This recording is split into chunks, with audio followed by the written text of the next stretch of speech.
పాల్గొనడం నాకు కూడా చాలా గర్వంగా ఉంది, చాలా ఆనందంగా ఉంది. ప్రజాస్వామ్యానికి కట్టుబడి పని చేయడం అదృష్టంగా మనం భావించాలి. మనం ఆఫీసర్స్గా కావచ్చు, మనం ఒక ఓటర్గా కావచ్చు.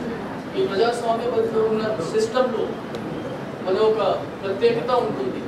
సో మనము ఈ అవకాశం మనకు భారతదేశంలో ఉన్నప్పటికీ ఇది లభించింది కాబట్టి మనం ఇది ఒక చాలా ఇంపార్టెంట్ ఒక మన హక్కుని మనం చాలా విలువగా వాడుకోవాలి.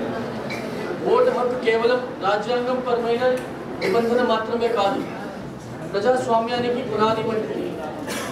ప్రతి పౌరుని ఉన్న బాధ్యతలు తెలియచేస్తూ ప్రాథమిక హక్కును రక్షించడం ప్రజా సేవకుగా మన కర్తవ్యం. దీంతో పాటు ఒక ఓటర్గా కూడా మన ఓటు హక్కుని సరైన పద్ధతిలో వినియోగించడం కూడా మన బాధ్యత. ఈ బాధ్యతని గుర్తించి మనం కూడా ఒక రెస్పాన్సిబుల్ ఓటర్గా, ఒక రెస్పాన్సిబుల్ సిటిజన్గా మనం ఈ ప్రజాస్వామ్యబద్ధ సిస్టంలో పాల్గొంటే మన కాన్స్టిట్యూషనల్ ఐడియల్స్, మన రాజ్యాంగం చెప్పిన విలువని మనం యాక్చువల్గా ఈ సమాజంలో నిలబడతాం. అర్హులైన ప్రతి ఒక్కరిని ఓటర్గా నమోదు చేయడం, ఓటు హక్కును స్వేచ్ఛగా వినియోగించే విధంగా చేయడం మన బాధ్యత. ఈ క్రమంలో ఓటర్ చైతన్య అవగాహన కార్యక్రమాలు విస్తృతపరచాలి.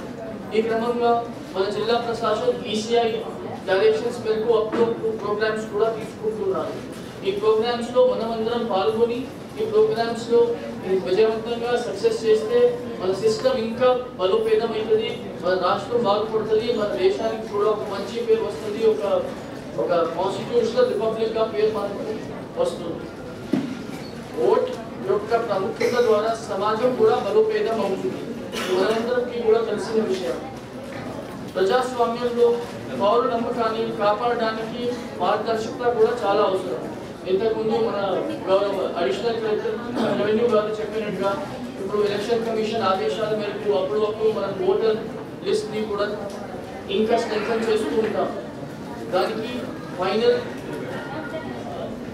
ఇంపార్టెన్స్ ఏంటంటే మన సిస్టమ్ స్ట్రెంథన్ అవ్వాలి.